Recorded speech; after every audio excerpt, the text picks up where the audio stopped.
No, on the real, it's good to have you here on my Iranian carpet. Sam Trudgill, Yo. aspiring stand-up comedian, Yo. producer, Yo. and editor. Yep. Welcome. Thank you, bro. It's good to be here. I mean, obviously, I have flopped many times. I mean, I am probably the most flakiest guy you ever meet. Like But Tony. genuinely, it's good to be here. Like said that we need to do some content, and I guess podcast is a little bit of something. This is a pilot as well, so anyone that's getting like, oh, no one's gonna listen to you, Sam. You're boring. Well, you know what? Go fuck yourself. So Trudge, I'm sitting in front of somebody that won. What was the award you won at school? It was best. Oh, mate, you're gonna make me blush. The person Yeah, to become famous. I'm not gonna lie, I still do have this trophy because of course, it was one of the things that made me think, maybe stand up is for me. Maybe I could do it. Yeah. But the award was funniest boy, obviously in our year. Yeah. I don't know. I don't know. Who are you up against? That's what I mean. I still remember that day so well, especially the levers. But that's not a story for the podcast at all. I'll tell you that one. I was actually. Anyway, go on. Yeah, flipping. So yeah, I was up against Anton. I think it was one. Yeah. Was Daniel Rember another? Maybe Rember. Maybe Klassen. I don't know. Maybe that's just me talking about who I think was funny. I don't know. Yeah. So much of me knowing so much about the day. Yeah, no, it was. That genuinely was it. And flip nose. I don't know who voted for me, but yeah, decent. Because when I won that, then I thought, maybe people do think I am funny. But I think that's just because I used to prank call people on break time. Like I'd ring like Domino's and the washing machine place on the high street and all this stuff. Don't know why I did it, but yeah. Anyway, that used to prank calling. That used to be a thing in there. Oh yeah, mate. Literally, phone jacker flipping inspired me some more, to literally just prank people. What was it? There's someone I prank called, right? I prank called him, and I basically said, "Oh, I'm gonna gut you like a fish." Anyway, stupidly, I didn't decide to do 1 for 1, and so this person, their mum rang me back and said, "Oh, you're so stupid not putting an anonymous number on this, so I know who this exactly is. If you try calling this number again, I'm going to get the police on you and all this stuff." So those are my prank call days over. After that, I was so shook. I was like, "Oh no." Okay.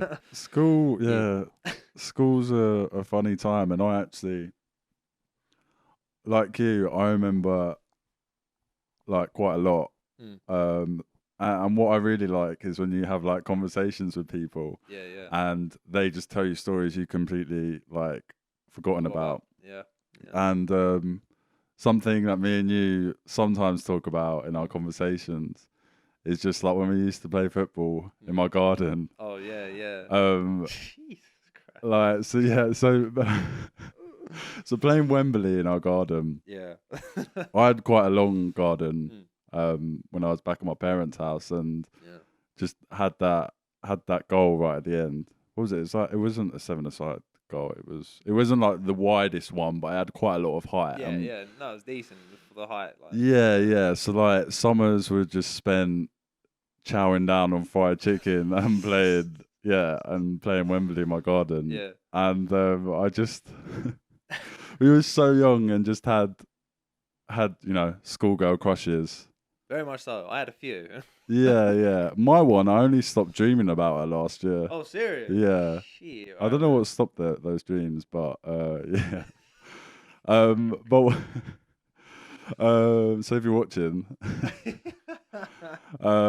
got issues. Genuinely, what are you doing watching this? Honestly? Yeah. And you got better things to do with your life. Flipping hell. So what me and you used to do, or who else used to come? Randall's used to be there. Bees. It was with someone random. Lloyd. Ben Turner, I think, as well. Yeah, Sale, Crouchy. Yeah. And the whole thing. I think when we got to penalties. Yeah. We would. Did we tell each other which schoolgirl crush we were thinking about? Yeah, or did we? we did. We did. Because I think I remember yours, but I don't want to say it. It could bring out some fucking. Oh no, let's avoid that. Yeah. But I think I know who yours was. Yeah. Oh yeah, no, it's not like that person's not good looking. She still is. Yeah. If I think it is the one that I think it. Yeah. So, so then when we got to penalties after headers and volleys, that last bit of headers and volleys when you're trying to get someone in goal is tense. No, mate, flipping. So tense. The worst thing though was like obviously playing football in your mate's yard and that is always kicking the ball over and trying to like fucking jump the fence to get the ball, and like if your neighbour's got a dog or something, oh man, panic. Yeah, and then so then it got to taking the penalties, and what did we agree on? We agreed if we scored, we would have to ask that girl out. Yeah. That was it. Well, I can tell you how mine went. Yeah. Oh god. I'm sure like some of us maybe like deliberately missed. Yeah, probably. Was that your plan? Am I getting out of you now? No, mate, I was stepping up to that like I was flipping Harry Kane, you know? Yeah, mate, yeah. No, but even if we did score, we kind of didn't. Probably didn't go through with it. Didn't go through with it. Yeah, no, it was all chat. But maybe still had that fantasy. I think after leaving school, I probably still had that fantasy about that girl because I was bloody still dreaming about her since a year ago. Yeah, mate. No, I feel that. I mean, if we're getting into this sort of thing, then flipping, mate, my any of my school crushes just didn't materialize for me. I guess obviously there was a girl I used to really like. Obviously, everyone flipping knows this. I don't care. I'll say this now. A year above, her name was Amy. Yeah, flipping. You know how much I used to go up right, like literally 20 minutes before the bus was due, so I could meet her at the bus stop. How sad is that? Yeah, and she never liked me the same way. And like, I chat to her on MSN, and it was very much like that scene from Dumb and Dumber where like Jim Carrey's like, just hit me with it. Say it to me straight. Like, I've come a long way to see you, Mary. And then like she's like, more like 1 in a million. And then he's like. Yeah. So you're telling me there's a chance? Mate, genuinely, that is exactly how it felt. Like, I think she told me that was like kind of like what the chances of me getting with her was. So I somehow thought that 1 in a million. Oh, there's a chance. Shit like that. But it's a shame because unfortunately, I didn't have a beard in school and no one would talk to me. My brother once said I was the ugliest thing he's ever seen without a beard. So yeah, I haven't shaved it off since, and now I've had a girlfriend for about 10 years, and funny enough, I haven't shaved my beard in 10 years. Does she like your beard? Yeah, I think so. I shaved it off once by accident, and she was like, "Oh, yeah, you don't ever get rid of your beard again." Like Macaulay Culkin. Yeah, kind of genuinely, mate. It's pretty rough. So yeah, I just try and trim it when I can. Okay. Yeah. Would you consider doing Movember? No, certainly not. Why? Because what your girlfriend may think, or just you couldn't? There's a reason I'm wearing this hat, right? So I went into work the other day. Yeah, I wasn't wearing a hat, and my hair at the minute is a bit fucked. Yeah. It's like curtains almost. So mate, if I have a mustache and my curtains, I look like Hitler, and it's like that's exactly what this girl told me at work. She said, "Oh, you and the curtains, yeah, I don't think it goes." I was like, "Oh, really?" Yeah. She goes, "Yeah, no, you look a bit like Hitler." I'm like, "Oh, that's pretty deep, man." So, that could be your like next fancy dress character. Yeah, no, genuinely. Hold up, let's. Oh wow, it's like pretty Dracula. Yeah, mate. Un, deux, trois, Dracula. Oh shit. Okay. Why don't you maybe get a top knot? Nah, not for me. Not for me at all. Nah, bro. As I say, like literally, I'm trying to strategically plan my next haircut. Yeah. Because if we go into another flipping lockdown or something, then I can't be dealing with my hair again that long. Like, mate, my hat was glued to my head the whole time. Yeah, I remember. Like a mullet and everything. I remember. I obviously sent you the transition of my hair throughout lockdown. Like, there's one time where I just looked like a Beatle. Like, I could have been like part of the Beatles. Yeah. There was some real funny ones. So yeah. Wow, what an experience. But yeah. Anyway, how you doing? Yeah. I'm good. I've just been focusing a bit more on like building my own platform recently. Like I had a lot of thinking to do over lockdown. Yeah.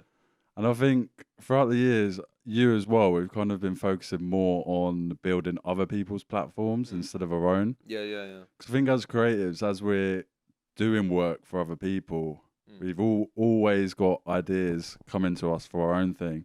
I don't know whether it's just because we're always chasing the check. Yeah.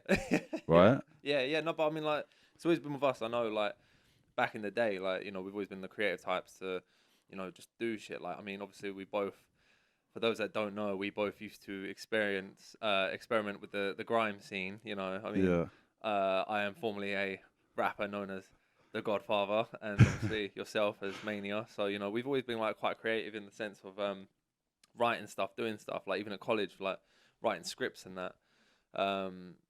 Yeah, no, it's obviously, you know, I think rapping is what kind of started it all, really, because I wanted to do something creative, like, you know, and rapping and doing stand-up's not too different. I mean, it is in a way, but I mean, like, you know, you're still kind of like writing stuff to like make people think, wow, you know, that's pretty amazing. Like, you know, when we were writing bars and shit, like, I still think my Budweiser one is fucking amazing. Like, what was that? What was that? Oh, mate, it was, I mean, yeah, it probably could be worded a bit better, but it was something like, oh, Bud, like, what is it? Like, Bud, you need to think wiser or some shit like that. But at the time, I thought, fucking hell, mate. Like, you know, that's like a 17-year-old me saying this. Like, put that on fucking Manic FM. People are like, oh, he's the next Devlin. Nah. No, certainly not. But yeah, no, it's, yeah, man, being creative is flipping wicked. Like, I don't know, I just like constantly doing something, but. Yeah. Sorry, I'm waffling now, but yeah. No, you're not. I was just thinking of like a bar of mine. I think because I used to go by Mania, you know, Tasmanian Devil. Yeah. I think like one of my opening bars on like a 16 was, I'll eat you up like you're my main meal. You'll be stepping on my street like roadkill. Like football, I'll clip your heel. You'll fall easily because you're not real. Are we just gonna start spitting now? Maybe, yeah. All right, okay, I got another one. Oh, he's joking. I'm actually impressed you remember yours. Yeah, like I'm trying to remember. Like I think mine was like flipping. Godfather is full of determination. I come from the British nation. It's like, oh mate, thinking back, this is the most cringiest shit I've ever seen. Like I'd get fucking roasted in the grime, like fucking rap battle or any of that shit, man. But yeah, one thing that I was thinking about the other day is us choosing our college course. Oh yeah, I still remember that. Like having like the brochure in front of us, like, and looking through the courses. And you wanted to do performing arts. Yeah, I did. I wanted to do catering to obviously like take after my dad. Yeah. And yeah, we kind of made the jump and we went for film and TV. Yeah. And I've been deep in it recently, and I'm like, what if we didn't choose that? Yeah, no, that's crazy you say that. I still think, I don't know, actually, maybe I still think that it would have, you know, maybe it would have just come back round anyway. Like we probably would be doing what we're doing now, maybe. But I don't know, because I remember when we went in, we had a look at the little. They did like the open evenings almost. Yeah, you go in, we went into the open. What is it? The bloody performing arts room, right? We went into there. It's like a massive circle of people. They're all like trying to say, "Why would you want to pick this course?" I just remember watching it, like, what the fuck is this? Like, this is awful. Like, I don't want to do this. Like, and I think I was asking questions like, do I have to sing? Because I can't sing. Like, I don't even want to learn to sing. I just, you know, acting, fine, cool. I don't mind doing that. But singing, I can't do that. Yeah, and then I remember we went upstairs, because it's literally like a block up. And media, which is like kind of the best of both worlds. So you can be in front of the camera or you can be behind it. And it's good that I think, probably the best decision we made was doing it, because you know it's good that we've learned how to do all this stuff. You know, we're quite nifty on computers, cameras. I mean, you're better at cameras than I am. I can't be dealing with them. But yeah, nah, man, it's a good choice, I think, in the end. And I do think, as I said, it would have come all the way around. Maybe you would have done maybe a year of chefing, and I would have done a year of performing arts, and I would have thought, oh, fucking, this is shit. Like, I want to do something else. Because the amount of people that was on our course and left after a year. And they've ended up doing something else. Like someone on our course did the media studies, and then they went and did performing arts for God knows how many years. Okay. So, yeah, I don't know. Maybe it would have panned back round. But no, it definitely has come full circle for sure. And back to those people that you said went on to do something else. After doing film and TV. I don't think there's nothing wrong with that. You sometimes obviously damaging for their pocket and the fact that they have to pay that loan back, or you know, whether they will in that lifetime. But you know, most success stories come from that. You know, doing, you know, studying something, going into something completely else. Like I'm thinking, like, is that yet to happen to me? Am I gonna jump ship? Nah, I think. But yeah. I think we're all settled now. I think, you know, we're on a very much a good path to where we want to be. You're building your brand up. Preach. Yeah. I mean, flipping, I don't know. I always wanted to be an actor. That was always what I wanted to do when I was little. So, I'm quite glad I've learned all the technical stuff as well, because obviously that's what I do for a job as well. But if I can somehow do well as a stand-up comedian, then yeah. But, as I say, man, I've got so much to learn still. Yeah. How many, so before lockdown, obviously I came to a handful. Yeah. I keep forgetting, you're in double figures of shows, right? I've done 18 now. Before lockdown, it was going quite well. Like, I was doing TNT at Camden. I was about to do my 5th one, which then, I was become the headline act, if you will, which is nothing really special in particular. It's just like your name is on the poster more prominently, I guess. But yeah, I haven't done it. I've never done a bad one at TNT. Always good. So it was all going so well until the virus happened, and then shit. So go on. I'll let you land. Yeah, now I ain't doing much. Obviously, I've got the workshops. I'm still trying to learn. I mean, this is all new to me again. Like trying to pick up a microphone and talk. As you can tell, I speak very fast, and I need to slow down. Yeah. Even I'm struggling to understand what. Slow it down to my kind of that's deep, very white voice. That's what I mean. This goes back to me being a fucking MC. Like literally, just trying to see how many words I can fit into a certain sentence. Slow down. Give you a seductive voice. Yeah, genuinely. Flipping, mate, this is my problem. I can't slow down. Went to that stand-up workshop the other week. First thing they told me is you need to slow down. It's like, yeah, okay. So I'm trying to slow down. It's hard. So, you mentioned talking about being behind camera and being in front of camera. Yeah. I'm kind of experienced being in front of camera a bit more, not so much with this setup today. Yeah. But obviously during lockdown, I started taking self-portraits. Yeah. And that became a bit challenging, and then I started getting a bit comfortable with myself, That's good, man. I can't do that. You see all these comedians online on Instagram, especially over lockdown. They were because that's the only way they can really express themselves is on the little videos and all that. And obviously, I know you're on to me and a few others. They're like, you need to start doing online content. I'm like, mate, I can't do it. I don't know how to be funny in that environment. It's hard. It's very hard to be funny on an Instagram video. Some of the ones I see are shit. Yeah. Sorry, but I'm just watching. It's this ain't funny, and it's hard. But let me just cut in right there. So a lot of creatives I speak to in different sectors, maybe not a filmmaker, a photographer, a stylist, or and so on. I've heard conversations of them, for instance, seeing certain competitions, seeing entries, and then feeling as if they can do better. Why is that out there? Yeah, and that's exactly how I got into stand-up, by the way. Is it? Wow. Kanye West has got that lyric, innit? It goes if you can't do better than me, then you do it, or something like that. Yeah. Genuinely, that's what. So, let's go all the way back. When you watch stand-up, and you're like, this guy ain't funny. Come on, man. And you've had people tell you you're funny, so you're like, oh, maybe I could give it a go. Obviously, there's a load of build-up of stuff of why I decided to do it. But that is kind of one of the things. I'm sure that's probably why a lot of people have tried doing certain things, because they see someone.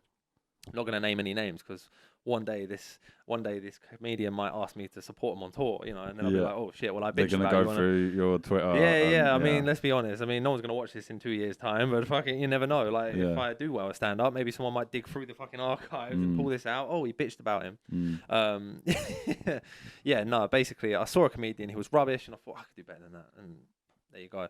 But yeah, I think that's kind of it is, man. A lot of people seem to be stuck in that way, just being really judgmental on those type of things, but then not doing anything. And don't get me wrong, I've been there, but I'm seeing a lot more of it from people recently, and it's a real shame, because those people are talented, and it would just be nice to kind of see them move on from that and put it into practice. And I'm luckily enough, I'm kind of in that space where I'm past that, and I'm not being so judgmental on something that's really good, and and kind of giving those people praise, because that's yeah. I know what you mean. That's what it's all about. But you know, it's just one of those difficulties you have to face as being a creative. No, that's it, mate. Sometimes I see when you do your your Instagram self portraits or whatever, or if you're recording yourself saying something, mate. I think that takes courage in itself, you know. Oh yeah, sure. I don't know how many followers you've got on Instagram, but flipping, that goes out to them, and then obviously they might say something to you in the comments or some shit, and you're just like, oh man, like it's weird. I think I've got that thing. Adam Driver, the actor, he's got this thing where he can't see himself. Like he doesn't like, for example, he can't watch himself on video, film. He can't even hear himself talk on interviews because he just hates the sound of himself and the look of himself. I think I've got that, like I've got all these gigs recorded for my stand-ups, and I want to upload them. But if I did, I'd never watch them. I'd just upload them and sure. let people judge for themselves. So it's something I'm gonna have to get used to, unfortunately. But something I'm kind of getting used to, like in the past year or two, is that okay? This is my platform. I may not see people in real life because obviously, like, I'm quite a social person. So it's only recently I've realised I'm like, okay, so got to put my personality out on my platform, and it's just kind of a bit of a weird time. It's just weird. I don't know. It's just weird for me. But I'm kind of more recently in the past year, I'm kind of getting to do that a bit more, and kind of being true to that. I'm not being too serious. Like I'm being exact. Like I can goof around like in one video, miming someone's new single just in promo for that, or I could be doing like posting my inspirational quotes. No, that's good. And people seem to like that at the moment, because the reason why I first started doing that is because log on to Instagram, go through people's stories, and that whoever that person is going through stories, you're kind of seeking something.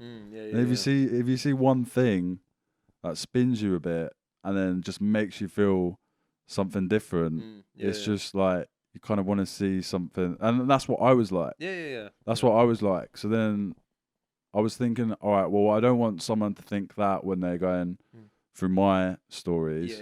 So I'll eliminate any kind of any good thing that I may do, whether I don't know, something.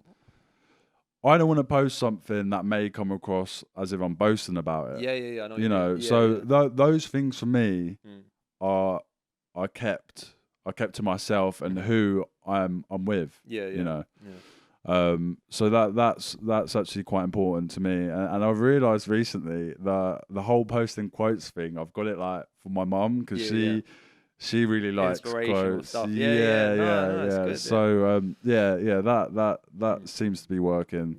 I actually put on my story, I done a poll on whether me and you should put some content out. Video content. So and it went quite. It was. Who voted no? I want to go kick their ass now. Did you see that? Did I even share the results? No. Okay, so I there's one. No. Oh, is that you? No. Is that you? Yeah. No. It wasn't me. Moving like that. No. As I say, man, video content it's hard to do well. I think like my course, the guy who does my workshop, the course leader, he will kind of say that as well. It's such a different kettle of fish, getting up on stage, making people laugh, drunk people laugh as well. And then you come in front of a little flip phone camera, whatever, and just try and make people laugh off that. It's hard, man. It's hard. But the people want it, man. Yeah. So does Abs. Oh, does he? Oh, really? Abs. Even though he didn't vote it, like I had a phone call with him. Oh, is it? Yeah. He's just surprised like we haven't done anything yet. Yeah. No, it's inevitable we will. It's just doing it well, I think. I mean, it's got to the point, right, where you're just like, fuck it, fuck what people think. Just fucking do something, film it, put it out there. Yeah. And what's the worst that's going to happen? If people don't like it, fuck it, just get people to share it, and then that's it, just keep doing it, man.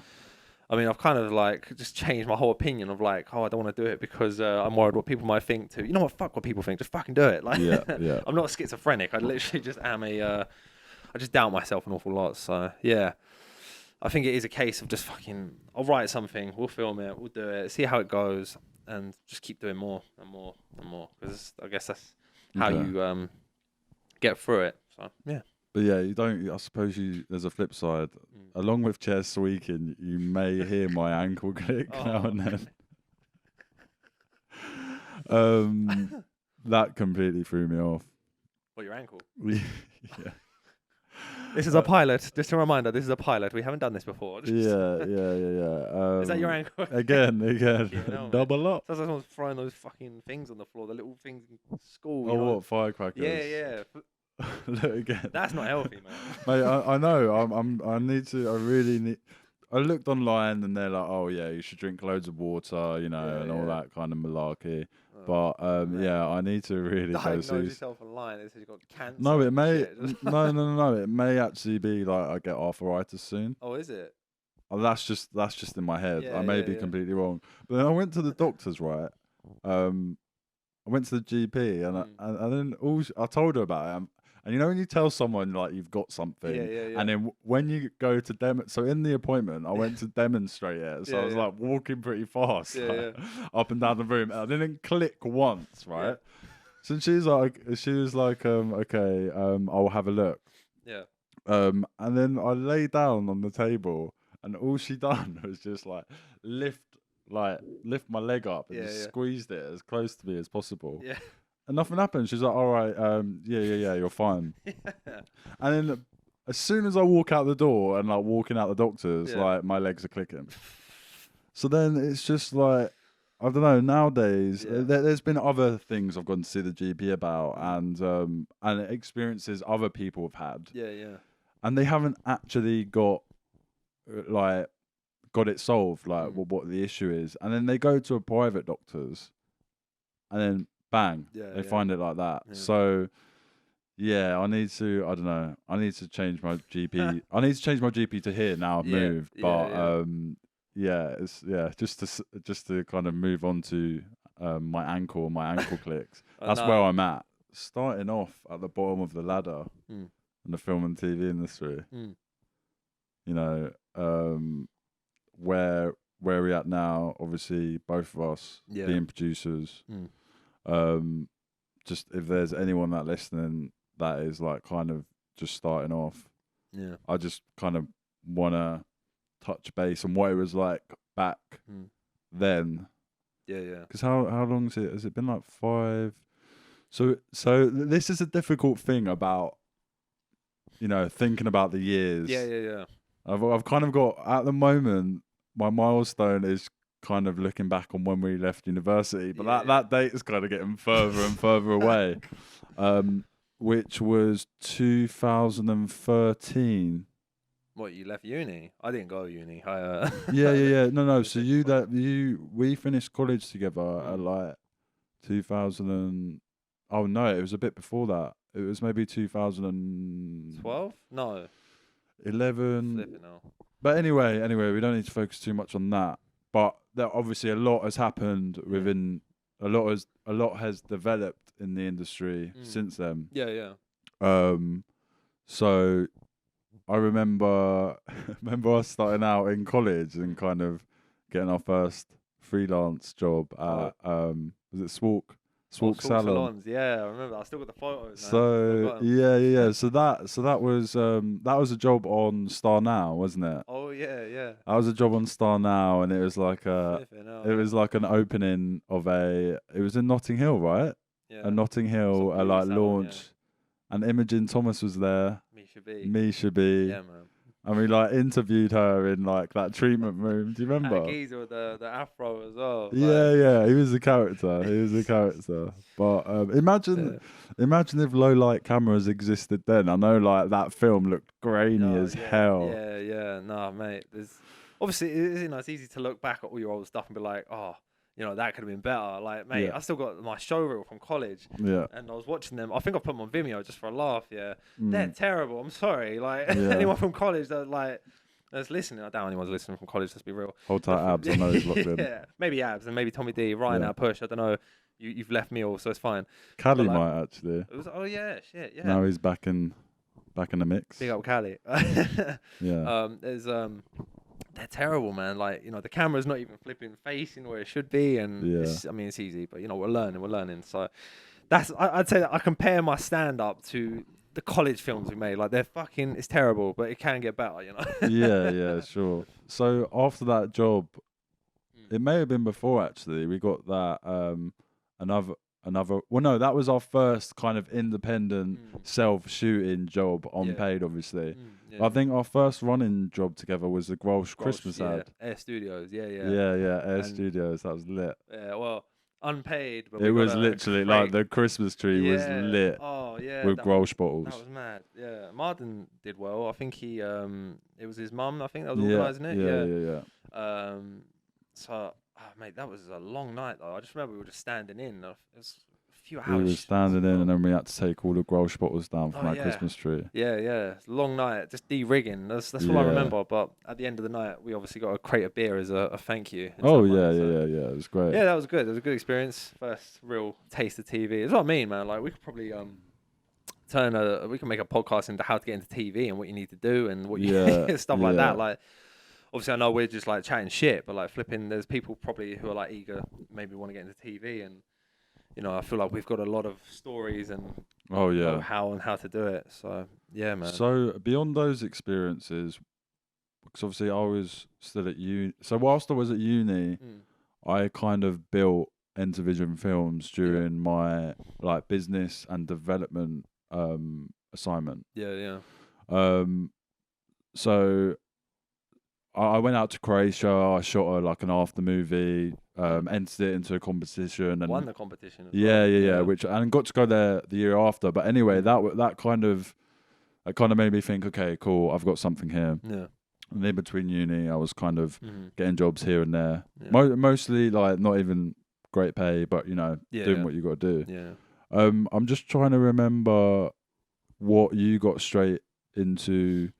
After that, like your running jobs, was it? You didn't go straight to Big Brother then. That happened later on, didn't it? Yeah, I literally, like, after all my running jobs, I did some real work, if you want to call it that. You know, like cafe assistant, lifeguard, of course, yeah, real work. So I got to about probably like the age of 23 when I was like, I got a work placement at ITV. Basically, it was like 2 weeks on This Morning. Of course, yeah. Yeah, so I did that. And then from there, when you get one running credit, it's quite ezy to get another. So you literally I went for a job at Big Brother. Then that's when it all started. So I started off as a runner. Yeah. I've worked on a few shows. And then I took a break. I went to work for Eclectic Motion Media, which was run by Liam. So I did that for a year. But that was wicked. That was a great experience, you know, because obviously I was like learning how to do kind of what I do now, like editing, getting stuff done to deadlines and all that. Like, actually being involved. Being a runner is, it's just like fetching tea and coffee for people. Yeah. But actually to be thrown into the deep end, if you will, like actually editing stuff, knowing all the, the deadlines, the specifications of all the things you need to export, like nerdy stuff like that, really. It's wicked. Like, it's a great experience, as I say. And now I work for Buzz 16, which is a production company, and we do pretty much all the Sky Sports stuff, I guess you could say. So, like, you know, Soccer Box, Class 92 full time, which I have a big hand in, really, and loads of other stuff which you may see. So yeah, nice. And what's your title? You've just moved up, right? Yeah, man. So I'm either a producer or an AP, whatever you want to call me. I can be or an editor. I don't know. I basically swing between producer and editor, so I am going to steer towards more predator. Predator. I mean, no, that is a thing. You can be a producer and editor, which, funny enough, is a predator. Yeah. But I'm not being funny, but you know, you kind of cheat yourself with the money. So I'm just going to focus on being a producer, because you know, being like, taking this back to stand up again, but like that is kind of like the role of when you do stand up as well. That's kind of like being a producer as well, because you're like kind of piecing together a story, if you will. That's what I'm trying to do in my stand-up anyway. I'm trying to make a story instead of just saying random one-line jokes. I don't even do one-line jokes, but just jokes that make no sense. Okay, nice. Sorry, I've just gone on. No, you haven't. I don't know what your experience has been like at like industry networking events. networking events are just an absolute shit show. It's genuinely, it's as nice as I can put it. It's just chaos, really. Because normally, it's hard because, you know, especially if you're a runner or whatever, it's very hard to make contacts and that, because best thing you can do as a runner is just try and get to know as many production managers as you can, and just like give them your CV and let them know that you're available to do whatever you need to do, because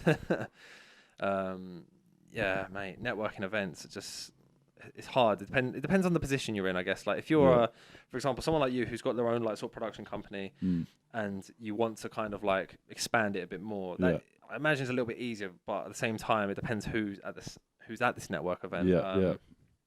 Like you want to tell people exactly what you do and that, but like they may be like, oh well, that's good, but you know, I don't know. Didn't you meet Jamal Edwards from SBTV one night? I mean, obviously, mate, I met him. Well, oh my god, great one to bring up because it's a hilarious story. Yeah. So I was with a few friends and we went to Village Underground. Yeah. I was out of it. Yeah. And there's actually a picture of me taken from like the photographer on the night. Oh, is it? Yeah. I've just got it in my head and I think I may have to put it on this video. Yeah. So yeah, for some reason, I don't know how I got above like the whole crowd, but I've got like my arms out like this. Yeah. And like I'm about to eat the camera. Anyway, so I was it was a bit wild that night, and then I'm in the crowd, obviously like big guy, kind of flinging my arms around, not just for that picture either. Yeah. And then I've knocked someone's drink over, right? Yeah. So I've turned around and like it's Jamal Edwards. And he was a bit pissed, as in like a bit angry. Yeah. No, not like angry, like confronting me. He was angry's the wrong word. He kind of just looked at me, and then I was like, okay, I'll get you a drink. Like treated him like anyone else, like as if he. So I was like, yeah, I'll go to the bar, get you a drink. Went to the bar, got him a drink. And I think because I'd done that, he was like, oh, come and like just chill with us, like him and his entourage who were there. And then it was weird. I was just standing there with my drink and his drink, and we were just like vibing out. And I was like, okay, I am done here. I'm gonna go back to the front and start wilding out. But yeah, though I suppose those situations are just like you gotta be like be humble a bit. Yeah, no, of course. And not obviously I completely rate him for what he's done in the scene. Pioneering the whole culture. But yeah, that I really wouldn't see that as like some sort of networking, even though it did involve alcohol. It wasn't kind of a networking thing. I think it was the night after, or the day after. You were like, I should have told him like I did this. I don't know if you mentioned it what you did to him. I can't that you have Entervision and all that. Yeah. No. See. But yeah. I was in a situation. I was out in Amsterdam, and it was it wasn't the Joshua. It was Deontay Wilder and Fury fight. Yeah. So I was in a bar there with my American friend. Hold tight, Bretsky, if he's watching. And yeah, we were in this bar, and it was right at the end. There was a snooker room. Or pool. And then we got to watch the fight.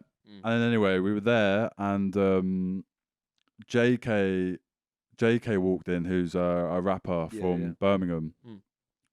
And it was just so random. I fully rate him as an artist. Yeah.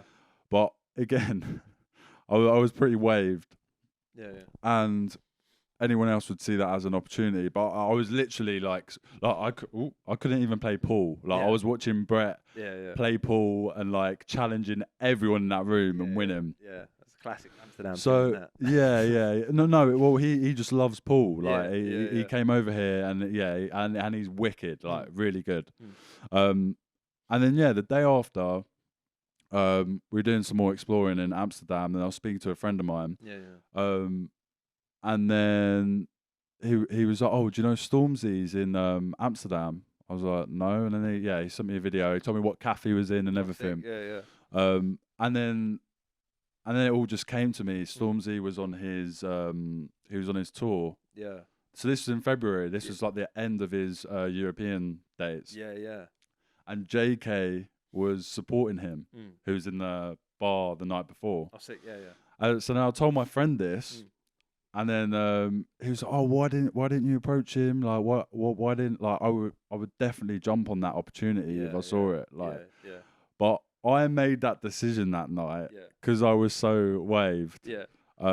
I didn't want that to be his first impression of me. Of course, yeah. Even though JK was interacting with my friend Brett, who is an American. Of course, yeah. And you know, it's just those things. You got to have like a real fine balance, and because the first time you meet someone's like really important. And I wouldn't go back. I wouldn't go back and change that. I wouldn't go back and change not approaching him, and I definitely wouldn't go back and wishing I got less wasted. Yeah. No, I feel that. Yeah, mate. That first impressions are so important as well. One thing I've flipping learned is I regret so much like trying to take selfies with people, man. Like celebrities, I should say. Mate, we'll go back to that sports salon thing. Yeah. First freelance job, and I flipping asked me to be for a photo. Like, oh, mate. Yeah. We'll put that photo up there as well. Some of the, I mean, why didn't we get one with Imogen Thomas? She was pregnant at the time with her first child. She was only in there for like a couple of minutes. I'm sure she came down like because we were filming like as I remember we were going around, and she was like doing shots or something. Yeah, she was pregnant. it was her products, right? Yeah. I don't think that salon's even around anymore. No. Nothing to do with us, of course. We did a good job on that video. Yeah. I think they just I don't know, couldn't stand the test of time. But yeah, it's mad. Like think about it. So like, as me should be. It's flip. Oh, I'll tell you what, mate. When I worked on Big Brother, I got some flipping selfie with one of the guys who was on the show as well. Yeah. Rio Ferdinand, which isn't too bad, I guess. But flipping, there's one thing I've learned anyway, and you'll probably learn this if you ever want to work in TV. Is like. Like, you know, don't just go up to someone and ask for a photo. Like literally, at least get to know them for a bit. Or because I see JME tweet quite a lot. Like, you know, if someone comes up to him on the street and asks for a photo, he'll say no because you know he's just doing it because they're just doing it for like likes on Instagram or Twitter, or whatever. So he's very much of like, you know, if you see me, don't ask me for a photo. Like talk to me, or like, you know, because I'm human and shit. So I've very much got into that mindset recently. Where like, you know, if I ever saw Jamie, like I go up to him like, oh, you know, I fucking love your music, man. Like, you know, it's wicked. La da da. I wouldn't ask him for a photo or any of that shit. So yeah. I realised that as well. I was in Shoreditch like last year, and I saw a famous American DJ called A-Track. Oh yeah. And I think I didn't know he was there. I just bumped into him, and I went and took a selfie, and he just like him in that photo. Oh, is it? No, he was fine. He was fine with taking it. Yeah. It's just I don't know whether he had a long day in the studio but it was just like I really hurry up and take this. One of them ones, yeah. So, but I think with those things you got to be. I don't know.